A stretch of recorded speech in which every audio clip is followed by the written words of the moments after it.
Hello everyone, welcome to Quantsapp. माझं नाव प्रसन्न आहे आणि आजचा जो टॉपिक आहे तो स्पेसिफिकली आपण ऑप्शन सेलिंगबद्दल डिस्कस करणार आहोत की ऑप्शन सेलिंगसाठी आपण कोणत्या जनरली स्ट्रॅटेजी आहेत त्या बनवल्या पाहिजे. राईट, थोडाफार जो टॉपिक आहे तो आपला ऑप्शन सेलिंगवरती आहे. सो त्यामुळे आपण डिफरंट मार्केट कंडिशन्समध्ये आपण सेलिंग कशा करू शकतो ते बनवणार आहोत. कारण बऱ्याच लोकांना माहिती नसतं की ऑप्शन सेलिंग ही डेली केली पाहिजे की व्होलॅटिलिटी बेसवरती केली पाहिजे की रेंज बाउंड मार्केटमध्ये असलं पाहिजे. राईट, सो थोडंफार कन्फ्युजन असतं. लेट्स फिगर आउट की ऑप्शन सेलिंगसाठी कोणती जी अपॉर्च्युनिटी आहे ती बेस्ट आहे आणि थोडाफार जो आहे तो आपण ट्राय करू की लिमिटेड कॅपिटलमध्ये किंवा कमी कॅपिटलमध्ये कशी बनवायची, बट आउटपुट जो आहे तो चांगला भेटला पाहिजे. Okay, so firstly I like to go with the volatility concept. ठीक आहे, कारण व्होलॅटिलिटी बेसवरती ऑप्शन सेलिंग करणं खूप फायदेमंद ठरतं. स्पेसिफिकली बऱ्याच लोकांना माहिती नसतं, सो आपण ते डिस्कस करूया. सो आपण जे आता डिस्कस करणार आहोत ना ते व्होलॅटिलिटी बेसवरती ट्रेड्स कशा बनवू शकतो as a option seller. Okay, बायरने पण ट्रेड बनवतात पण ऑप्शन सेलरने कशा बनवू शकतो. सो त्याआधी आपण व्होलॅटिलिटीच्या ज्या त्या कॅरेक्टरिस्टिक्स समजून घेऊया. ओके, व्होलॅटिलिटीच्या कॅरेक्टरिस्टिक्स काय म्हणतात तर पहिली कॅरेक्टरिस्टिक आहे की volatility is negative with price.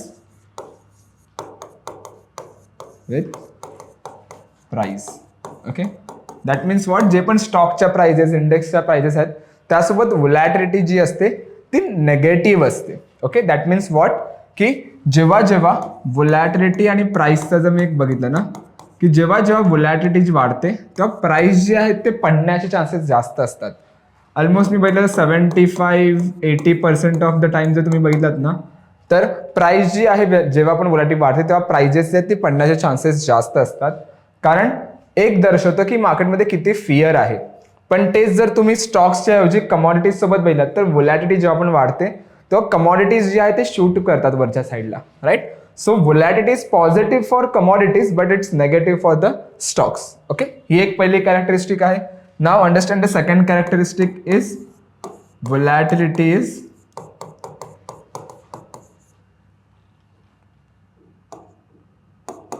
positive with premium. Okay, volatility आहे ती नेगेटिव्ह असते प्राइस सोबत पण पॉझिटिव्ह असतं प्रीमियम सोबत. दॅट मीन्स व्हॉट की सपोज मी इथे वॉल आणि प्रीमियम इथे घेतला.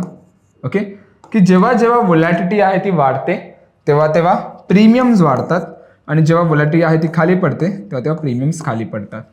ह्याचं सोपं आन्सर बघायला गेलं तर एक म्हणू शकतो मी एक स्टॅटिस्टिकल बेस्डवरती डिमांड अँड सप्लाय. का व्होलॅटिलिटी वाढल्यावर प्राइस वाढते आणि का व्होलॅटिलिटी पडल्यावर खाली प्राइस पडते प्रीमियमची. सिम्पल आहे, आपण ऑप्शन्सचा जो ओपन इंटरेस्ट आहे तो रायटर्स पर्स्पेक्टिव्हने बघतो. राईट, सो ज्यांनी सेल केलं आहे आणि जेव्हा व्होलॅटिलिटी वाढणार तेव्हा काय डिरेक्शन येऊ शकते, मार्केट एकतर बुलिश जाईल किंवा बेरिश जाईल. सो बघा, रायटर्स जे आहेत ज्यांनी आपल्या पोझिशन सेल केल्यात ते काय करणार, आपल्या पोझिशन हेज करायला सुरुवात करणार. सो जेव्हा ते आपल्या पोझिशन हेज करतात दॅट मीन्स व्हॉट की एक बाईंगची डिमांड वाढते तिकडे. राईट, ऑप्शन्स बाईंग करताना स्पेसिफिकली त्या डिमांड वाढते त्या ऑप्शन्स बाईंगची, त्या ऑप्शनची. त्यामुळे कोणतीही गोष्टीची जेव्हा डिमांड वाढते तेव्हा त्याची प्राइस वाढते. राईट, आपण 11th-12th इकॉनॉमिक्समध्ये बघितलेलं.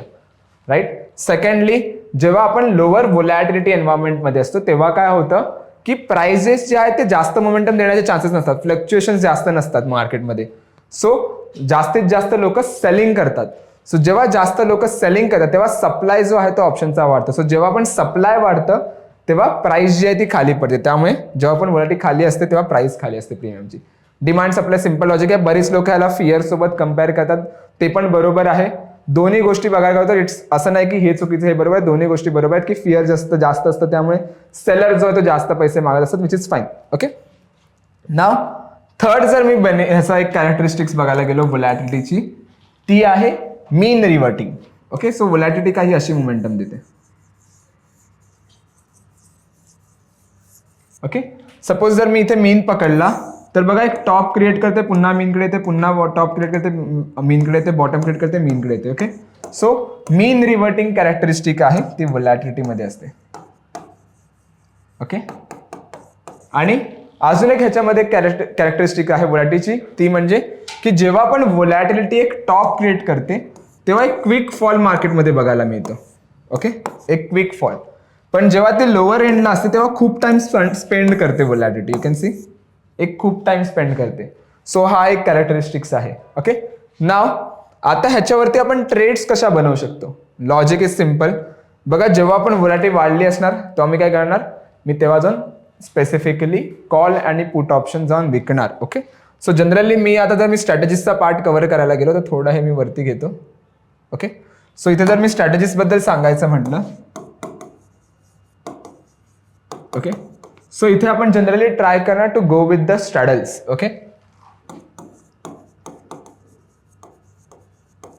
ओके, नाव स्ट्रॅडल जनरली आपण कधी बनवतो, मेनली जेव्हा आपल्याला पाहिजे असतं की मार्केट जो आहे तो नॉन डिरेक्शनल असेल किंवा तिकडे व्होलॅटिलिटीचा इम्पॅक्ट बघायला मिळेल. आता आपण सेलिंग बद्दल बनतोय.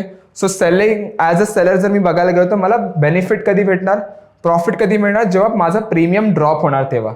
सो टेक्निकली माझी एंट्री कधी बनते, जेव्हा माझी व्होलॅटिलिटी ड्रॉप देईल तेव्हा.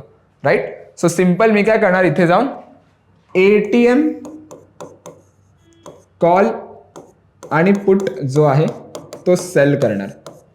का मी ATM call and put sell करणार, कारण सर्वात जास्त जो इम्पॅक्ट असतो व्होलॅटिलिटीचा तो एटीएम स्ट्राईकवर पडतो ॲज कम्पेअर आयटीएम ओटीएम. ओके, जर मी त्याला आयटीएम स्ट्राईक्स आणि इन द मनी आणि ॲट द मनी स्ट्राईक सोबत जर कम्पेअर केलं तर सर्वात जास्त जो इम्पॅक्ट असतो तो एटीएम स्ट्राईकवर पडतो. सो तुमचा पे ऑफ काही तुम्हाला असा बघायला मिळेल, लाईक दिस. ओके, स्ट्रॅडल आपण सेल करणार आहोत. सो तुमचा पे ऑफ जो आहे तो तुम्हाला असं काही बघायला मिळेल. सपोज जर करंट मार्केट प्राइस ही असेल, ही सपोज जर करंट मार्केट प्राइस असेल तर. ओके, नाव आता मला ॲज अ सेलिंग जर मी इथे करतो तर मला खूप जास्त मार्जिन लागतं. त्याला मी रिड्यूस कसं करू. सो मी काय करणार, मी इथे जाऊन एक पुट ऑप्शन बाय करणार, इथे जाऊन एक कॉल ऑप्शन बाय करणार. सो माझा जो स्ट्रॅटेजी आहे तो मी बटरफ्लायमध्ये कन्वर्ट करणार, लाईक दिस. ओके, सो स्ट्रॅडल आहे त्याला आपण बटरफ्लायमध्ये कन्वर्ट करणार. ओके, बटरफ्लायमध्ये कधी कन्वर्ट होते ती, जेव्हा आपण एखादा out of the money call आणि पुट ऑप्शन दोन्ही बाय करतो तेव्हा. ओके, थोडं हेक्टिक वाटत असेल तर मी थोडा जो आहे ना ह्याला मी एकदम सिम्पल फॉर्ममध्ये एक्सप्लेन करतो. इथे आलो मी ट्रेडिंगमध्ये. ओके, नाव मी येणार ऑप्शन्स आर्किटेक्टमध्ये. त्याच्या आधी मी तुम्हाला सांगतो की हायर वॉल आणि लोअर वॉल कसा आयडेंटिफाय करायचा. जो ट्रेडिंगमध्ये आणि वॉल ट्रेडर जो टूल आहे ना हा एकदा यूज करून बघा. हा जो टूल आहे हा तुम्हाला जनरली दोन सिग्नल प्रोव्हाइड करतो, एक लॉंग वॉल आणि एक short volatility trade. So rather than going with the long volatility trade, try to go with the short vol trades. जर मी ते बघितलं तर लॉंग वॉलचे बघा काहीतरी नेमकेच चाललेत, कारण लॉंग व्होलॅटिलिटीमध्ये काय असतं, व्होलॅटिलिटी जास्त वेळ सस्टेन करते. सो थोडा ते टाइम घेते वरती जायला, एक शूट करायला. ओके, सो इथे बघा थोडाफार नेगेटिव्ह डिफरन्स पण आहे, बट स्टील आपण त्याला काही दिवस होल्ड केलं तर ॲज अ बायर पण बेनिफिट बघायला मिळतो. पण जर मी शॉर्ट वॉल ट्रेड्स बद्दल सांगायचं म्हटलं तर बँक निफ्टी इथे ओपन आहे बघा. शॉर्ट व्होलॅटिलिटी ट्रेड्स ज्या आहेत त्या इथे खूप सुंदर चालल्यात. इथे जी आहे ती 5.27% चांगली चालली आहे. इथे थोडी 5.7% नेगेटिव्ह आहे. त्याच्या आधी 19.4च्या आसपास आलेली बघा 3.22च्या आसपास शॉर्ट वॉल ट्रेड्स. इथे पण बघा शॉर्ट वॉल ट्रेड्स खूप कम्पॅरेटिव्हली खूप जास्त चांगल्या चालल्यात शॉर्ट वॉल ट्रेड्स, आणि त्या चालतात कारण कॅरेक्टरिस्टिक्समध्ये येते. शॉर्ट वॉल ट्रेड काय सांगते की जास्त वेळ टाइम स्पेंड नाही करत. सो जेव्हा आपण हाय वॉलला एखादा मोमेंटम असेल तो एक क्विक फॉल देतो, आणि तेच लो वॉलला असेल तर तो हळूहळू जातो, मोमेंटम त्याला हळूहळू सस्टेन करतो. राईट, सो कुठेतरी try to go with the short vol trades. So हा जो टूल आहे तो तुम्हाला हेल्प करेल to identify long and short vol trades. So आपण काय करायचं, सपोज मला एखाद्या स्टॉकमध्ये एखाद्या इंडेक्समध्ये मिळाली शॉर्ट व्होलॅटिलिटीची ट्रेड, तर मी काय करणार, मी ट्रेडिंगमध्ये येणार इथे आणि ऑप्शन्स आर्किटेक्टमध्ये येणार इथे. ओके, सो ऑप्शन्स आर्किटेक्ट जो टूल आहे ना हा जनरली आपण पेपर ट्रेडिंग टूल बनवला आहे पेपर ट्रेडिंगसाठी. सो मी काय करणार इथे ऑस्किलेटमध्ये येणार आणि you can see a short straddle. Okay, तेच इथे जर तुम्ही बघितलं तर इथे शॉर्ट अँड बटरफ्लाय पण आहे. सो जनरली आपण कॉल अँड पुट ऑप्शन विकतो तेव्हा शॉर्ट स्ट्रॅडल असा बनतो. जर त्याला आपण हेज करतो तर तुमचा असा काही पे ऑफ बनतो. You can see this one. Okay, so मी 31 जुलैची एक्सपायरी आहे. ठीक आहे, आता करंटली मी 7 ऑगस्टची ठेवतो. ओके ओके, हा कोणती स्ट्रॅटेजी तुम्हाला सजेस्ट नाही करत, हा जनरली तुम्हाला एक स्पेसिफिकली हे एक बनवून देतो, लाईक एक स्केलेटन बनवून देतो की कशी बनवली जाते. सो यू कॅन सी इथे काय केलं आहे, 51,500 जी पण करंट एटीएम आहे त्याला सेल केलं आहे कॉल आणि पुट, आणि ओटीएम स्ट्राईक जाऊन बाय केलं आहे. ओके, सो थोडाफार जो आहे ना मी ह्याला अजून ओटीएम जातो. Okay, now you can C इथे बघा, जर सपोज 7 ऑगस्टची जी एक्सपायरी आहे, जर मार्केट ह्याच रेंजमध्ये राहिला म्हणजे 51,700 जर त्याने ब्रेक नाही केला आणि 51,175 खालच्या लेवलला जर त्याने ब्रेक नाही केला आणि जर मार्केट ह्याच रेंजमध्ये राहिला तर माझा प्रॉफिट आहे एकेका लॉटवरती. जर मार्केटने डिरेक्शन घेतली तर लॉस आहे.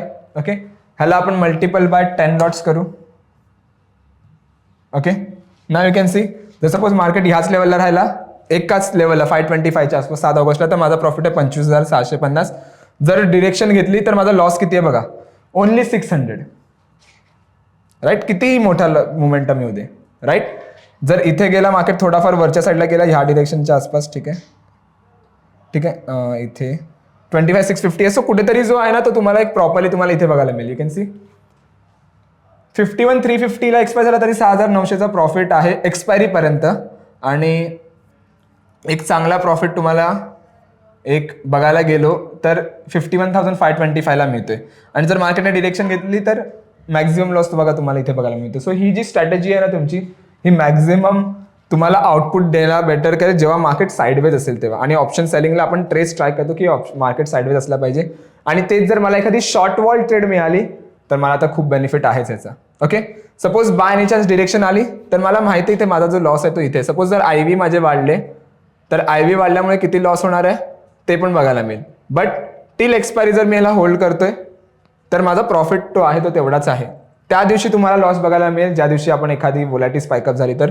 But you can C PNL 30 जुलै जर मी नेक्स्ट डे सपोज दुसऱ्या दिवशी ते आलो 2 ऑगस्टला आणि जर वोलॅटिलिटी जी आहे ती सपोज इथे वाढली, ओके, तर बघा माझा प्रॉफिट जो आहे तो कमी होते पण माझा एक्सपायरी प्रॉफिट जो आहे तो स्पेसिफिकली तेवढाच आहे. राईट, सो कुठेतरी जी आहे ती ही स्ट्रॅटेजी तुम्हाला खूप बेनिफिट बनवायला देईल. ओके, सो हा एक डेटा पण तुम्ही यूज करू शकता, वॉल ट्रेडर टूल, किंवा तुम्ही ट्रेडिंगवरती या आणि ऑप्शन रायटर ओपन करा. ऑप्शन रायटर जो टूल आहे ना हा जनरली तुम्हाला हेल्प करतो to identify the range based on different parameters. Okay, so option रायटरवरती आपण इंडिपेंडंट एक व्हिडिओ बनवली आहे तशी इन डिटेलमध्ये. बट स्टील थोडाफार जर मी ह्याच्याबद्दल सांगायचं म्हटलं तर क्वांटसॅप अल्गोरिदम जर तुम्ही इथे यूज केला, क्वांटसॅप इंडिकेटर, तर तुम्हाला हा जो आहे तो स्पेसिफिकली एक रेंज फोरकास्ट करून देतो बेस्ड ऑन डिफरंट पॅरामीटर्स. तर आता डिफरंट पॅरामीटर्स काय आहेत तर रायटिंग अट्रॅक्टिव्हनेसमध्ये आता तिकडे IVR आहे, IVP आहे, थीटा स्पीड, गामा एस आणि ट्रेंड स्कोर. IVR आणि IVP काय आहे, implied volatility rank and implied volatility percentile. So let's see जर तुम्हाला एखाद्या पर्सेंटाईल बेसवरती म्हणजे व्होलॅटिलिटी बेस कधी पण आपण चेक करतो की मार्केटची करंट व्होलॅटिलिटी काय आहे. जर व्होलॅटिलिटी हायर एन्व्हायरमेंटला असेल तर ॲज अ सेलर तो बेनिफिट आहे, पण ते जर लोअर वॉलला असेल तर ॲज अ सेलर कुठेतरी तो लॉस आहे किंवा एक ॲडव्हान्टेज नाही आहे व्होलॅटिलिटीचं. सो ते कॅल्क्युलेट करतं. देन कॅल्क्युलेट करतो थीटा स्पीड, की करंटली जी मी स्ट्राईक सिलेक्ट केली आहे त्याच्यावरती थीटाचा इम्पॅक्ट किती आहे. सो थीटा स्पीड कॅल्क्युलेट करतो हा. आणि गामा रिस्क आणि trend score. Gamma risk generally बायरच्या फेवरमध्ये असतो. सो गामा रिस्क बघतो की मोमेंटम येण्याचे चान्सेस किती आहेत त्या स्ट्राईकवरती बिकॉज ऑफ गामा. सो ते बघतो. आणि ट्रेंड स्कोर की मार्केट ट्रेंडमध्ये आहे की नाही, पॉझिटिव्ह आहे की नेगेटिव्ह ट्रेंडमध्ये आहे. ओके, सो तुम्हाला इथे फक्त सिलेक्ट करायचे Nifty, bank Nifty, expiry select करायची. कोणताही स्टॉक जर तुम्ही ट्रेड कराल which is fine. Expiry select करा आणि ते चेक करा की जर तुम्हाला इथे ग्रीन इंडिकेशन आला, इथे जनरली तुम्हाला 3 हे मिळतात इंडिकेशन, एक red, yellow, green. Red means risky, yellow means moderate and green means lucrative. So जर रेड आला असेल दॅट मीन्स थोडाफार जो 1:1चा रिस्क रिवॉर्ड रेशो तो मॅच नाही होत आहे कुठेतरी. सो ते आहे आणि त्याला अवॉइड करा रेड जर इंडिकेशन आलं असेल. जर तुम्हाला एखादा येल्लो इंडिकेशन आला असेल सो येल्लोला तुम्ही म्हणू शकता की 1:1च्या आसपास आहे पण ऍक्च्युअल 1:1 नाही, प्रॉपर 1:1 नाही. So you can avoid that thing as well, depends upon you, but मी जनरली सजेस्ट नाही करत. आणि जर ग्रीन सिग्नल असेल तर lucrative to try to go with that particular strangle, त्या स्ट्रँगल सोबत तुम्ही जाऊ शकता. तर हा तुम्हाला स्ट्रडलच्या ऐवजी स्ट्रँगल एक रेंज बनवून देतो की मार्केट ह्या रेंजमध्ये एक्सपायर होऊ शकतो. ओके, जर सपोज कोणाला डिरेक्शनची भीती आहे तर तुम्ही हेज करा, त्याला कॉन्टरमध्ये कन्वर्ट करा. सो ॲड हेजचा ऑप्शन इथे आहे. So hedge according to your risk reward ratio येणार, इथे सजेस्ट नाही करत. बट जर तुम्हाला डिरेक्शनची भीती आहे तर हॅड हेज करून तुम्ही बघू शकता. रिस्क रिवॉर्ड जो आहे तो 1:1चा आला तर तुम्हाला इथे ग्रीन इंडिकेशन दिलं जातं. ओके, सो जर मी क्वांटसॅप इंडिकेटरबद्दल सांगायचं म्हटलं तर तुम्हाला ह्याला 84%चा हिस्टॉरिकल स्ट्राईक रेट आहे. कसा हिस्टॉरिकल स्ट्राईक रेट 84%चा आहे, सिम्पल सांगायचं म्हटलं तर बघा, एक नेकेड कॉल ऑप्शन जर मी सेल केला फक्त तर यू नो दॅट की मार्केटने जर खालच्या साईडला डिरेक्शन दिली किंवा त्याच लेवलला राहिला तरी मला प्रॉफिट आहे. मार्केट फक्त वरती गेला तर माझा लॉस आहे, बरोबर. सो 3 पैकी 2 डिरेक्शनला तर माझा प्रॉफिट होतोच आहे, बरोबर. सो ॲज अ सेलर आपल्याला 66%चा स्ट्राईक रेट मिळतोच, राईट. बट तेच जर मी स्पेसिफिकली ह्यामध्ये चेक केलं तर यू कॅन सी आपल्याला हा काय करतोय, IVR, IVP, gamma risk, trend score. So बायरचा जो एक पर्स्पेक्टिव्ह आहे तो पण आपण कुठेतरी इथे कॅल्क्युलेट करतोय. सो मी बायरची पूर्ण विनिंग तर ऍड नाही करू शकत ना, 99% स्ट्राईक रेट किती कोणाचाच नसणार. सो बायरची मी 80 अर्धा जर ऍड करतोय विनिंग तर 84%चा स्ट्राईक रेट माझा अचीव्ह होतो इकडे. So that is the reason. आणि ह्याचा हिस्टॉरिकल सगळे 80 to 84 मध्येच फ्लक्च्युएट होतं, कारण आपण हे ग्रिक्स पॅरामीटर्स पण बघतोय. ओके. जर कोणाला IV बेस्ड ट्रेड करायची असेल तर तो IV रेंजवर क्लिक करू शकतो की करंट मार्केटची जी व्हॉलॅटिलिटी आहे त्या बेसवरती काय ट्रेड बनते. सो ती पण तुम्ही इथे बघू शकता काय रेंज बनते. सो त्या बेसवरती तुम्हाला इथे रेंज बनवून दिली आहे, जो स्ट्रँगल आहे. बॉलिंजर बँड कोण यूज करते तर बॉलिंजर बँडच्या बेसवरती कोणती रेंज आहे ती तुम्हाला इथे बघायला मिळेल.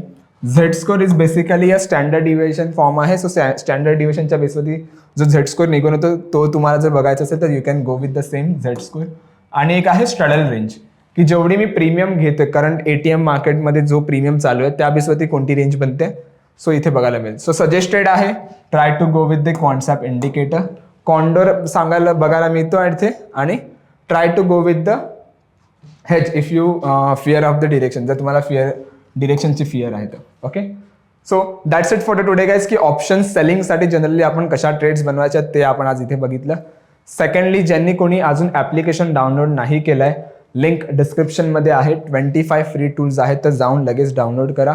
आणि अजून जर कोणाला इन डिटेल अजून अशाच व्हिडिओ पाहिजे असेल तर व्हिडिओ लायब्ररीची जी लिंक आहे ती पण आपण डिस्क्रिप्शनमध्ये मेन्शन केली असेल, तर तुम्हाला त्याचा ॲक्सेस मिळून जाईल. Okay. Thank you so much everyone. Thank you so much for a time.